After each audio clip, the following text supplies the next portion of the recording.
예, CBS 라디오 박종현 판승부 2부분을 열었습니다. 2부에서는 좀 특별한 분을 모시고 특별한 얘기를 하겠습니다. 4선 국회의원이시고 헌정사상 첫 여성 법사위원장 그리고 여성 원내대표까지 역임하셨습니다. 돌연 또 미국 하버드 케네디 스쿨로 공부하러 떠나시고 이제 선임연구원으로 열심히 공부하시다가 또 귀한 책들 많이 내셔서 오늘 모시고 또 말씀 나누기 위해서 모셨어요. 자, 박영선 전 중소벤처기업부 장관 모시고 말씀 나눕니다. 어서 오십시오. 네, 안녕하세요. 오랜만에 뵙습니다. 네, 그런데 좀 스튜디오는 시원해서 다행입니다. 그러시군요. 네. 이따 오시면서 이게 나무 스튜디오가 되게 좋았네요. 이래서 네. 새롭게 좀 특이하게 보셨다고. 네. 예. 자, 벌써 과학기술과 관련한 두 번째 책을 내셨어요. 제가 지금 들고 왔는데 AI 신들의 전쟁이라는 책을 내셨는데 지난 1월은 반도체 주권 국가라는 책을 내셨고 이번에 또 AI 신들의 전쟁 샘 올트먼 추출 작전이라는 부제의 책을 내셨습니다. 어떻게 이게 또 이렇게 책을 이렇게 부지런하게 되셨어요? 네, 그 하버드 선임 연구원으로 있으면서 예. 제 연구 주제가 반도체와 AI였었고요. 예. 그리고 제가 2023년에 이제 1월 달에 하버드에 갔는데 예. 그 해에 그 하버드에서의 화두를 하나 고르라고 한다면 아하. 반도체의 무기화였습니다. 음. 그 정도로 아주 핫한 이슈였고 예. 그 반도체 무기화가 왜 지금 무기화되고 있는지 음흠. 그리고 이 반도체를 둘러싼 외교, 국가 간 음. 외교가 얼마나 치열한지를 현장에서 경험을 하고 예.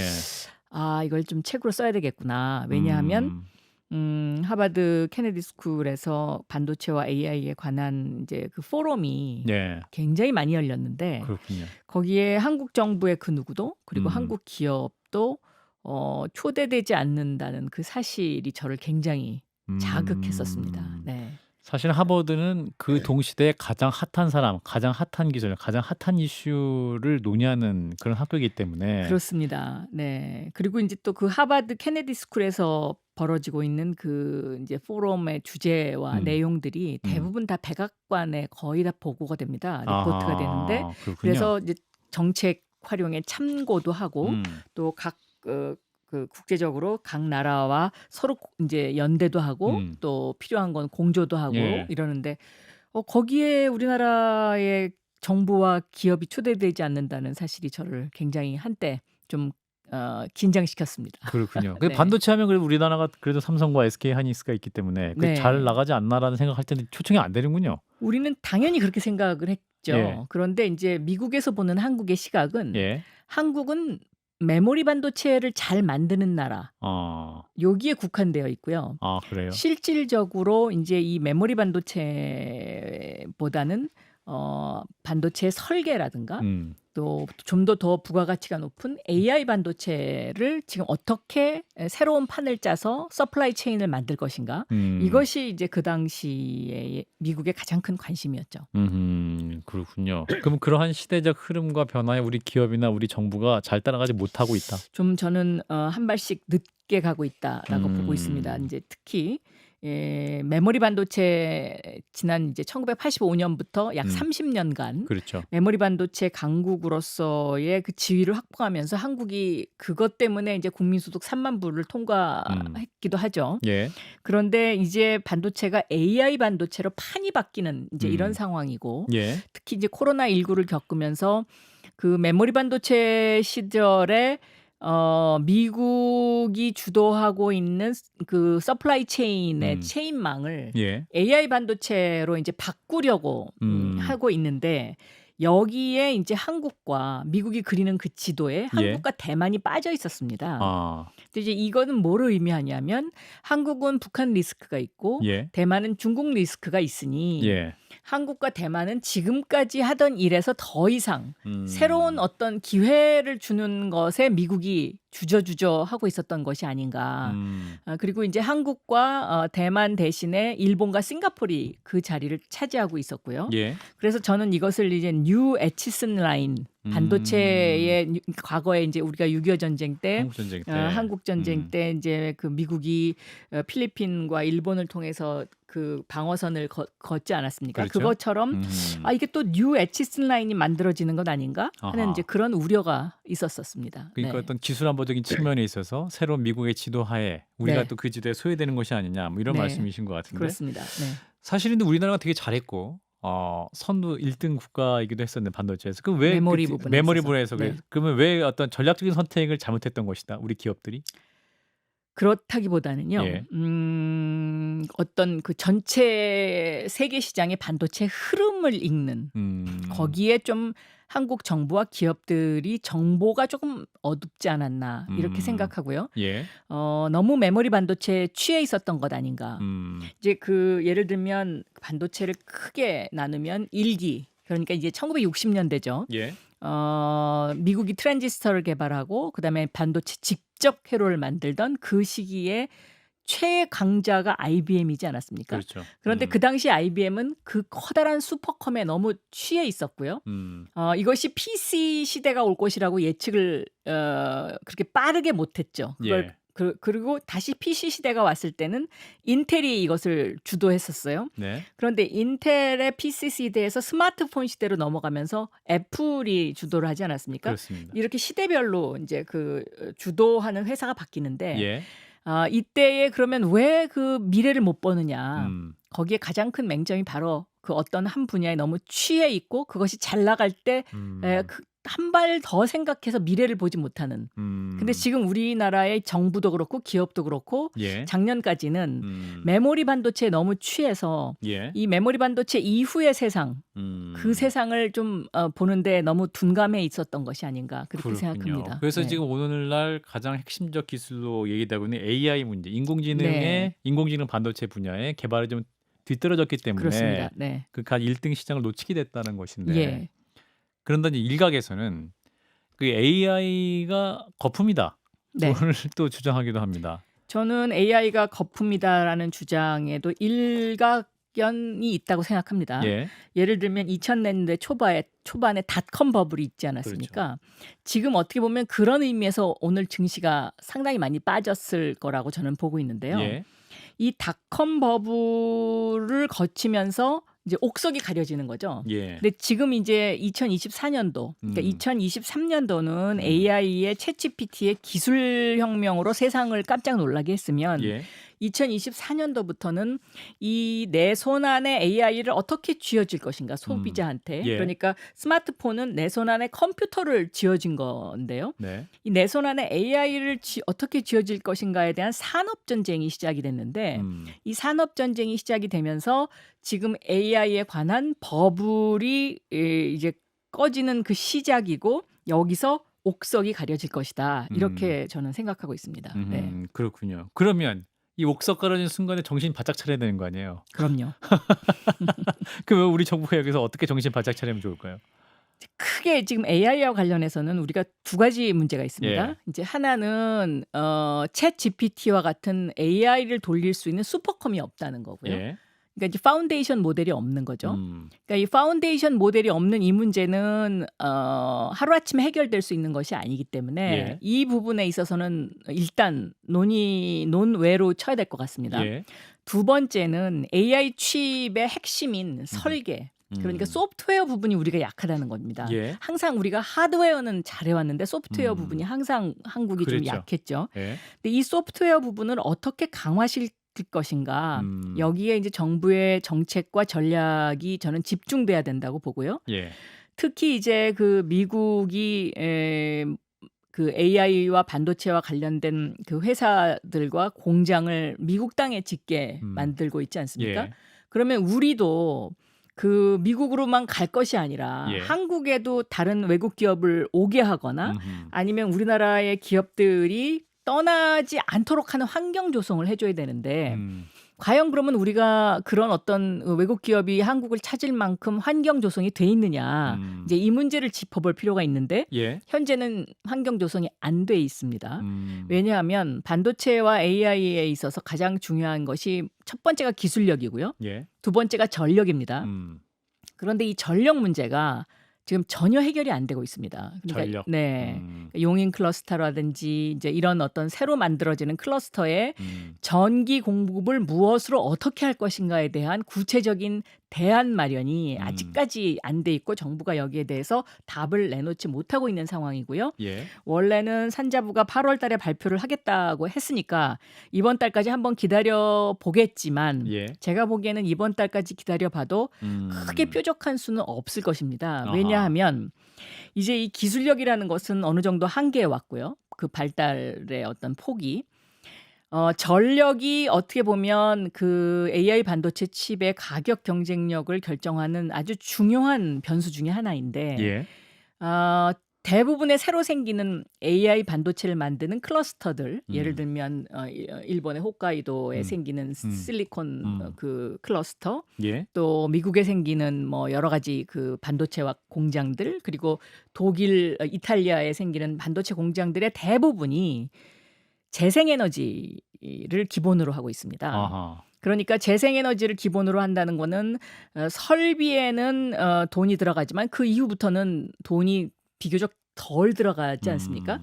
그런데 우리나라 입장에서 보면은 이 재생에너지로 100% 할 수 있다는 것이 여건상 한국은 지금 그것이 잘 안 돼 있는 상황이고요. 아리백 말씀하시는 거예요? 아리백 예. 뭐 예. 등등 해서요. 등등해서. 예.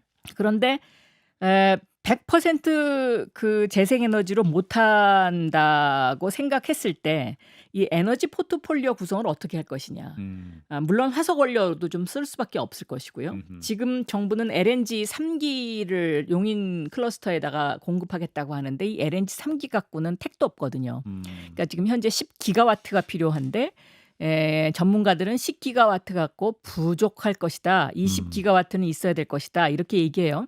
그런데 이 10기가와트는 수도권 전체 사용량의 4분의 1입니다. 그러니까 20기가와트를 만들려면 수도권 지금 현재 전체 사용량의 2분의 1을 만들어야 되는데 그럼 예. 이걸 어디서 어떻게 끌어올 거냐. 이제 이 문제가 지금 현재 아주 가장 중요한 문제이고요. 예. 정부에다가 제가 그래도 재생에너지를 일부 해야 합니다. 왜냐하면 이게 재생에너지를 안 할 경우에 나중에 뭐 다른 그 지역에 생기는 다른 외국에서 생기는 그 반도체 공장들은 대부분 다 재생에너지로 하기 때문에 이게 이제 수출에 문제가 생길 거거든요. 예. 또 그때 되면 다 과잉 생산이 될 거고요. 그랬더니 뭐 삼척이나 뭐 동해에서 뭐 어떻게 그 재생에너지를 만들어서 예. 그걸 끌어오겠다고 하는데 이게 이제 그렇게 되면 또 송전선 문제가 생겨요. 송전을 어떻게 할 건지 이런 어떤 디테일이 지금 전혀 발표가 안 돼 있는 상태고 또 원자력으로 하겠다. 뭐 원자력으로 할 수밖에 없습니다. 이 AI의 전력 사용량이 너무 크니까요. 그런데 그러면 원자력으로 할 경우에 이 폐기물을 어떻게 할 건지 예. 이런 데 대한 어떤 정부의 대안이랄까 구체적인 방안 이런 것들이 아직 좀 부족해 보입니다. 많이. 네. 지금 여야가 싸울 게 아니라 그런 거 좀 머리 맞대고 얘기해야겠네요. 그렇습니다. 지금 예. 굉장히 시급합니다. 어떻게 보면 시간도 없고요. 예. 또 대안 마련도 쉽지가 않은 그런 상황이죠. 예. 네. 자, 이제 우리 장관님이 이제 AI 신들의 전쟁의 책을 갖고 오셨는데 이 신들이 누굽니까? 네. AI 신. AI를 예. 움직이는 세 사람을 세 사람. 꼽으라고 하면 예. 샘 얼트만, 일론 머스크, 젠슨 황 이렇게 세 명을 꼽을 수가 있죠. 젠슨 황은 엔비디아의 그렇습니다. 대표이고, 네. 예. 이 젠슨 황은 어떻게 보면 그 감나무 밑에서 지금까지 떨어지는 감을 아하. 주는 그런 상황이었죠. 그런데 예. 이제 감이 거의 떨어졌어요. 감이 떨어졌죠. 왜냐하면 샘 얼트만과 일론 머스크가 그동안에 챗 GPT, 오픈 AI를 만들면서 예. 엔비디아가 생산하는 H100이라든가 뭐 각종 그 저 반도체 칩을 엄청 사들이지 않았습니까? 그렇죠. 그리고 예. 그걸로 인해서 또 구글이라든가 애플도 전부 다 엔비디아 칩을 썼고 우리나라도 마찬가지고요. 예. 그렇기 때문에 이제 감나무 밑에서 감 떨어지는 거 주워 담기도 바빴는데 예. 이제는 아마 엔비디아도 그 성장의 한계에 온 것 같습니다. 주가가 이제 뭐 지금 더 이상 올라가지 않고 있으니까요. 예. 그런 상황이고요.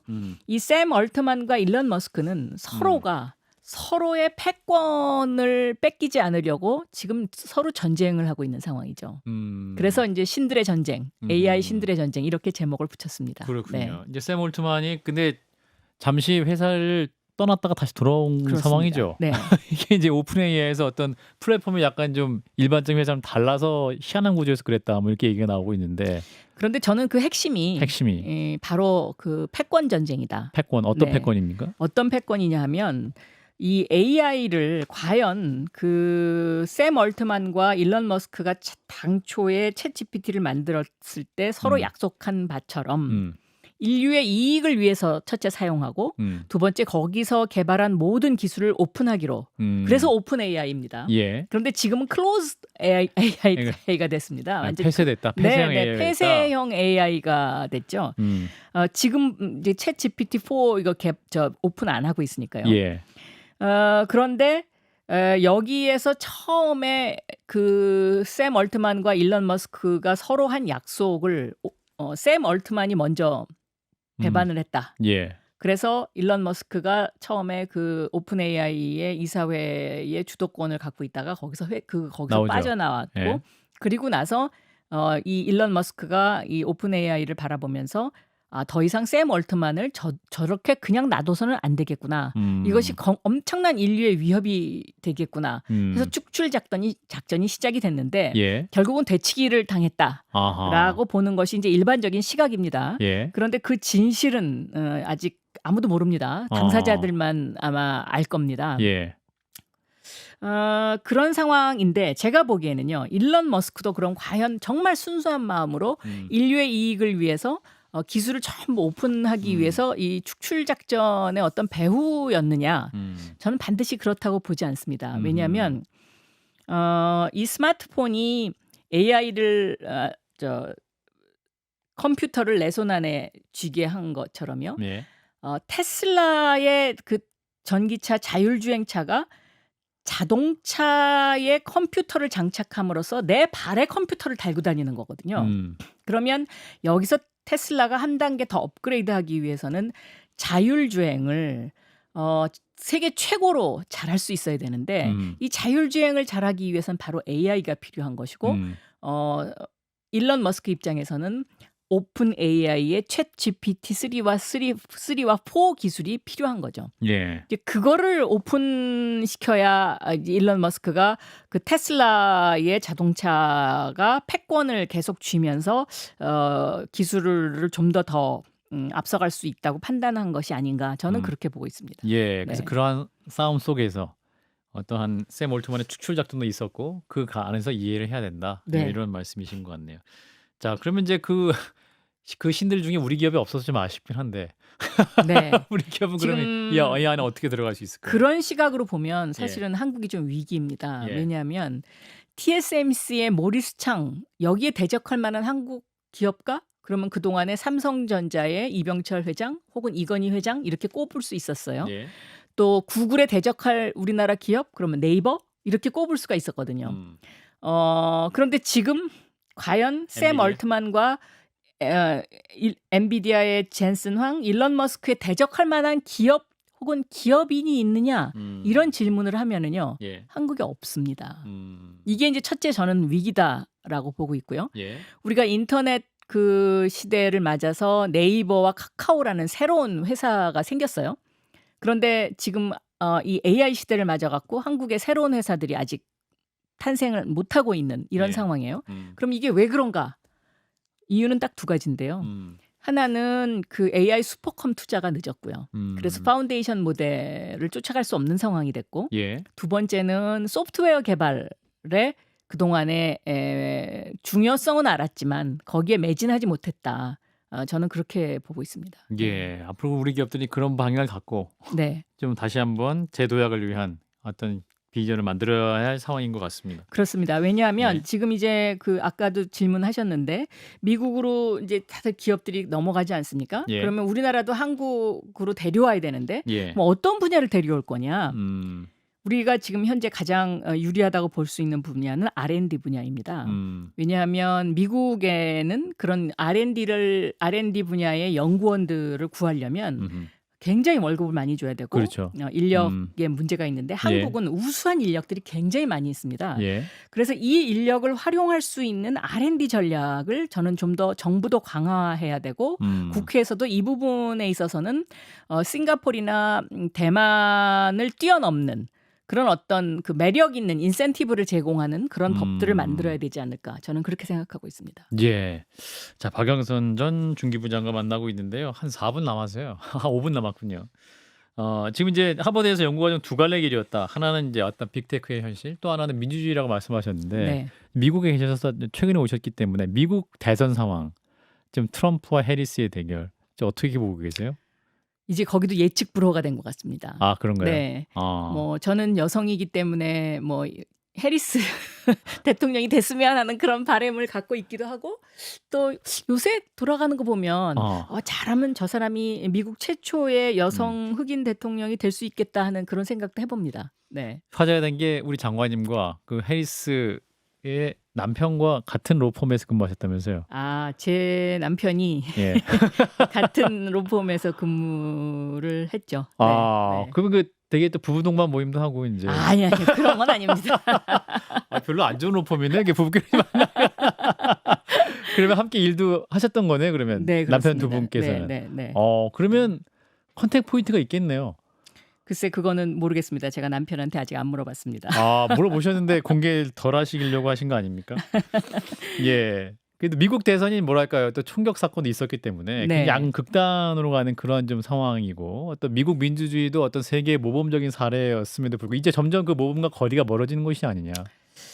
조금 그 정치 상황 자체가 전 세계적으로 지금 너무 양극화돼 있고, 예. 특히 이제 한국이 그 가운데서 아주 상황이 나쁜 대표적인 나라 중에 하나인데, 예. 미국도 그거에 못지않게끔 특히 트럼프 등장 이후에 그런 예. 현상이 저는 많이 있다라고 생각하고 있습니다. 예. 그런데 저는 이것이 그냥 단순한 현상이라기보다는 어떻게 보면 기술의 발달이 가져온 사회의 양극화가 낳은 좀 더 심층 분석을 해야 하는 그런 현상으로 저는 이해를 하고 있습니다. 예. 예를 들면요. 제가 두 도시 이야기라는 것을 그 페이북에 올린 적이 있는데요.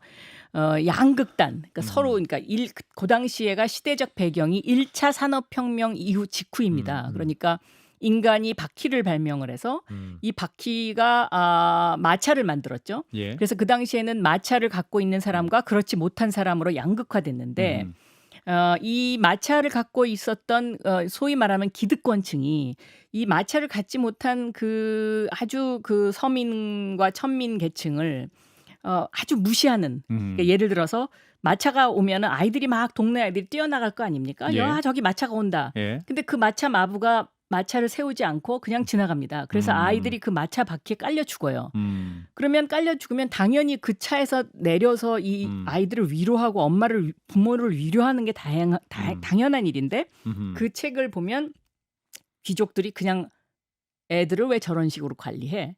이렇게 하고 지나가 버리고, 아이가 죽은 부모들은 그냥 울기만 하는 거죠. 아무 말도 못하고. 근데 이런 이제 불만이 쌓여서 결국은 프랑스 시민혁명이 일어난 것으로 이제 그 책은 그렇게 묘사를 하고 있습니다. 그런 것처럼 지금 어떻게 보면 우리 사회는 4차 산업혁명에서 이제 5차 산업혁명으로 넘어가는데요. 앞으로 AI를 쓸 수 있는 사람과 그렇지 못한 사람. AI 디바이드. 네, 그리고 AI를 활용하는 사람과 그렇지 못한 사람, AI를 활용하는 기업과 그렇지 못한 사람이 이게 엄청난 시간적 차이가 날 것이고, 이게 엄청난 양극화를 가져올 것이거든요. 그렇기 때문에 여기에 대한 대비책, 이런 것들도 저는 정부가 준비해야 되는 것이 아닌가 이렇게 보고 있고요. 이것이 이제 어떤 사회의 불안 요인으로 저는 앞으로 이걸 대비하지 않으면 이것도 상당히 작용할 것이다 이렇게 생각을 하고 있습니다. 예, 어떻게 보면 이제 어떻게 극단적 소수가 다수를 지배하는가. 스티븐 레비츠키의 책을 보면 또 이게 네. 기성 정치권들이 극단주의 세력을 은밀히 묵인하거나 지원하거나 이런 것들이 또 문제가 된다고 하는 그런 그러니까 통찰이 있는데. 지금의 예를 들면 그 민주당이나 국민의힘의 그 팬덤 정치, 예.